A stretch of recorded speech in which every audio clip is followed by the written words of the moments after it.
Stephanie, how are you doing? This is Chris Marabella, Lease TV. I've got Stephanie Saunders, United Claims Specialist Service. Stephanie, how's your day going? Hey, my day's good. We're in Miami. We have a mini winter today. It's like 55 out. Oh, really? Wow, that's cold for Miami, isn't it? Yeah, it's our mini winter season. Freezing. Yeah, we get like It's a week. freezing. Yeah, I've got my puffer jacket here with me today. That's awesome. I forgot to tell you because you're in Miami. I just did this Walgreens in Miami. I did a refi cash out on a Walgreens. I don't know what street it's on, but I wanted to take a trip over there and just hang out at the beach for a while. Fun, right? Yeah. There's some beautiful beaches for sure. Sure, I think we're And good coffee. Right, the grass is always greener. You know, when you live somewhere long enough, you don't appreciate how wonderful your landscape is. Yeah, for sure. Do you drink the coffee over there? It's Of good course. coffee, right? Of course. It's like Cuban coffee.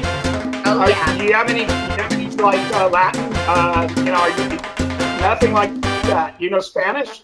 No, can you? I No. don't. It's the worst thing ever. I'm South Florida, born and raised, and I took 5 years of Spanish. I can't speak a lick of it.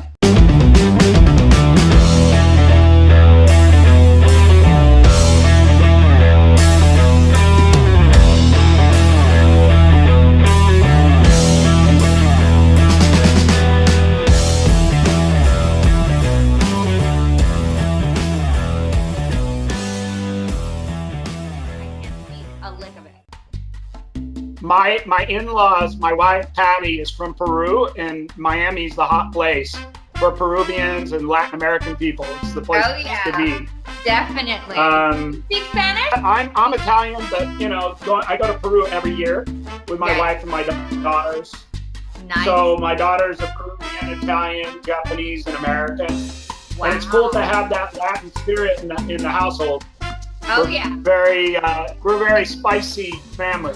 Do you go to Machu Picchu I went then? to Machu Picchu. I go to Asia Beach, which is about 2 or 3 hours south of Lima. I'll hang out in Lima. Go to Miraflores. Machu Picchu is an all-time dream. I have never been. I'm too afraid to book the 7-day trek, but I would love to be able to do it. It would be so cool. You got to do it the Inca Trail. The Inca Trail is amazing. Peru, the gross national product up to like 2010 and 11 was growing like 10% a year. When President Alan Garcia was in. And the main growth in Peru is commodities, gold, copper, silver. I was trying to do some deals in Peru with a chain called Falabella, which is a big chain. And Falabella has kind of like Home Depot properties. Okay. And my idea was to buy some of their stores, form a lease. I sent them a lease, standard lease, and do a credit tenant lease loan to buy those stores. Well, they said, you know what? We can't really give you the Falabella guarantee. Falabella's out of Chile. They said, we can't give you the Falabella guarantee because of the political risk in Peru. We will give you an LLC that'll guarantee the lease, but we won't give you the mothership true Falabella guarantee, so I could never get it together. But that's the biggest thing in Peru is the political risk. The one thing in the markets right now, that the emerging markets are starting to really recover because people are thinking with the Biden administration. I'm Republican myself, but just being bipartisan about it, I think that it's going to become global again, and those emerging markets will probably go up under a Biden administration again. Okay. I would love to be like a correspondent for like Bloomberg or CNBC. Have you ever had aspirations for being a correspondent or a newscaster, weather, or anything like that? You know, it's funny. The only reason I'm on social media is because of the pandemic. And okay, you would rather be with people. You're very much. I was always private. never had any interest in being online in the way that I am now. And the pandemic really forced me to kind of get out there and show up online. And I just was in Forbes for top 10 of 2020 for social media influencers. I never aspired to do that. It's interesting. That's really cool. I'm excited. You know, you when I first started doing Net Lease TV, like I did the videos like in 2011, and I do it at ICSC, and everybody kind of looked like, that guy's nuts. What's he doing? And you know, I've met more people through these crazy videos. I was a professional witness on a case in Des Moines, Iowa, and Walgreens sent me to Des Moines. And I had to be a witness, and that was through these videos. Somebody in that department saw that I had financed the Walgreens, and they just reached out, said, hey, I saw some of your videos. I'd love to hire you. On the notes, that's an area that I would be interested in learning a little bit more about. I'd love to purchase some notes.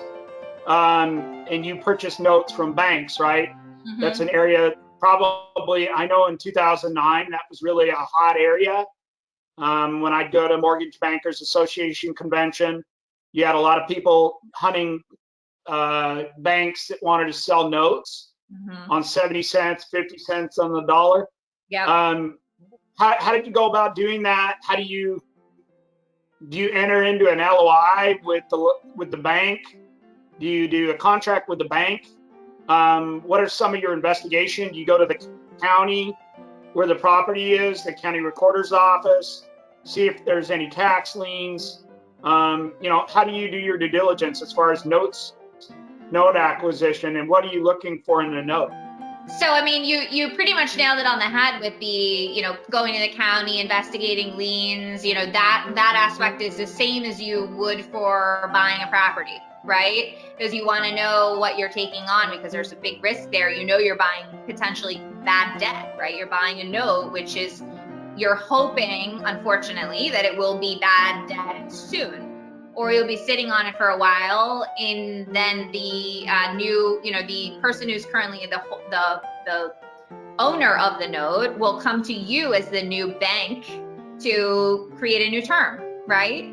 So for me, I started out in notes, kind of helping banks sell and do the large trades. So I was watching these large REITs or, you know, funds purchased by the thousands. So they're doing all their investigation. As long as the numbers made sense, then they were able to buy pools of them, but they were equipped to service these notes on a large level.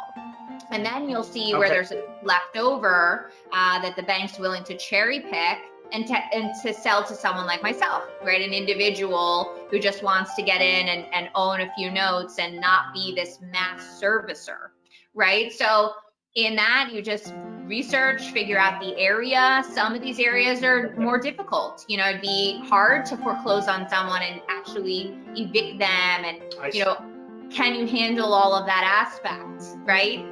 So there's a lot of different levels, but I think right now we're going to start seeing small commercial real estate nodes start the new node world as of the 2020 era. And then we'll probably see residential follow.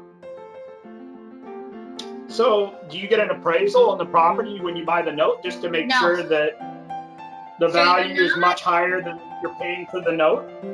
So you're not in the game of like property management, right? Okay. So you don't get an appraisal. You're kind of, like I said, you're evaluating your risk for how you can. The value, what you're buying it at, what the rates are, how long the person's held the note, when it's going to balloon, what the liens are that you can find, and then you're going to take on all of that. You're going to assume that risk and know that that's there, but you're not buying a dwelling. You're not buying a physical property. You're just buying the loan. Did you have to foreclose on anybody ever? Yeah. And how was that? I have, and it's not fun. Was it hard? It's very difficult. And if they go bankrupt, can't they stay a lot longer? If they just file for bankruptcy? In bankruptcy, they can, but while there are new, or there were back then, like new mediation processes that were required, it's kind of still cut and dry. You know, like, sure, you can buy some time, but it's still kind of inevitable unless they can clean it up and you can give them terms that work for both of you. Interesting. So, oh, I see. So you can kind of, when you say clean it up, you mean modify the loan? Right. So they would essentially be modifying the loan with you once they have resolved their bankruptcy court case, and if they're still in good standing and they are able to keep this property because they've gotten other things paid for through bankruptcy, like if we're talking about an 11 or a 13 here, then it would all be built into a program, and you as the new bank, as the note holder, would be creating a new term to their agreement. Thank you for being on Net Lease TV. You've been a plethora of information in the notes, and I hope we can do some business together. Chris, Marabella. This is Chris, Marabella. This is Chris with Marabella Commercial.